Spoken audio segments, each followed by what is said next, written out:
Salut, je m'appelle Guillaume Diop, je suis danseur étoile à l'Opéra de Paris.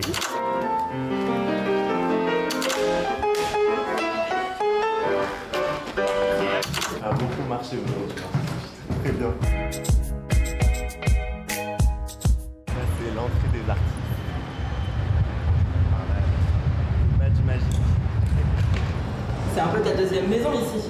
Ouais, bah franchement je passe plus de temps ici que chez moi, donc c'est ma première maison carrément. L'ascenseur pour aller dans les loges. Moi je suis encore dans les loges avec tout le monde. T'as pas encore pris possession de ta loge particulière? Non, pas encore. Alors là c'est vraiment le bordel, mais comme t'as pas idée. Ah, c'est grand. Ouais, voilà. J'ai un peu honte de dire laquelle c'est la mienne, mais c'est celle-là, voilà. Chez moi c'est pas comme ça, mais ici, comme je cours un peu partout, j'essaye de me justifier, mais il y a la petite photo avec ma sœur, quand on était bébé, qui me donne de la force et de l'inspiration. Ça c'est ce qu'on appelle le couloir des 100 mètres, je pense que c'est celui qu'on emprunte le plus. Ça c'est mon studio préféré. Je sais pas, je me sens protégé ici. T'as ton rituel qui t'échauffe tous les jours de la même manière ou ça dépend de ton état? Ça dépend un peu de mon état. Là aujourd'hui je vais un peu plus m'échauffer parce que j'ai une grosse journée et parce que je suis fatigué. Le plus sérieusement tu t'échauffes, le moins tu as de risque de te blesser. J'ai eu une grosse blessure l'année dernière. Je me suis fait une fracture de fatigue au tibia. En fait, j'ai trop poussé dessus et comme ma situation elle était quand même anxiogène dans le sens où je faisais des rôles, on me donnait des opportunités, j'avais l'impression que je pouvais pas laisser passer ma chance.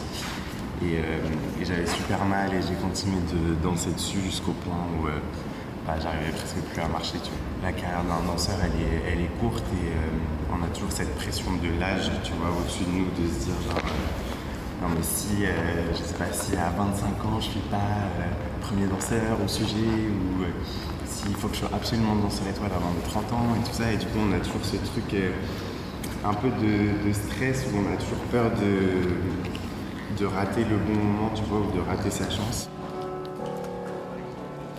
J'ai commencé la danse à 4 ans parce que ma sœur en faisait. Je voulais tout simplement la copier. J'ai vraiment commencé le classique à 8 ans. Ça m'a mis du temps à vraiment conscientiser le fait que être danseur, ça pouvait être un métier et que j'avais vraiment envie de le faire. J'étais quelqu'un de quand même très scolaire, tu vois, j'aimais les études, j'avais envie d'être médecin. Je me suis vraiment dit, ok, maintenant Guillaume, tu te donnes les moyens pour être danseur à l'opéra.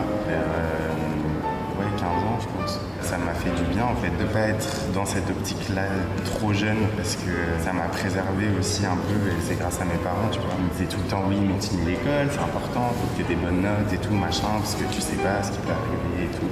Et du coup ça m'a permis de, même si j'étais à l'école de l'opéra, tu vois, de garder la vraie raison pour laquelle je dansais, c'est-à-dire parce que ça me faisait plaisir et parce que ça me permettait de m'exprimer, tu vois. T'es perdu toi au début? Ah non mais tout le temps.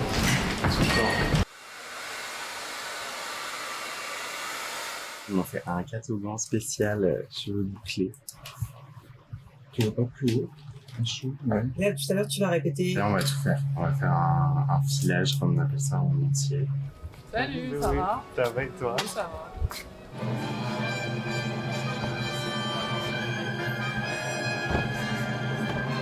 Tu as été nommée étoile en mars dernier. C'est fou parce que c'est arrivé il y a 3 mois maintenant et j'ai pas l'impression d'avoir digéré encore toutes les informations qui viennent avec cette nomination. Tu es le premier danseur racisé à décrocher le titre d'étoile. Oui.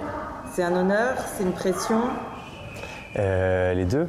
Les deux premiers en soi, c'est pas quelque chose dont je suis fier. Je suis content que ça arrive, je suis content pour les générations futures, pour les enfants qui peuvent se reconnaître en moi et qui ont ce que finalement moi j'ai pas eu. C'est en ça que je trouve ça génial. Du jour au lendemain, j'ai reçu énormément d'amour et malheureusement aussi beaucoup de de choses négatives et ça m'a affecté. Mais j'essaie de m'accrocher à l'amour et de me dire que la meilleure façon d'être le symbole de ça, d'être le premier danseur étoile noir de l'opéra, c'est en dansant, en continuant d'être qui je suis et de ne pas chercher à changer parce que je suis ça maintenant. Salut.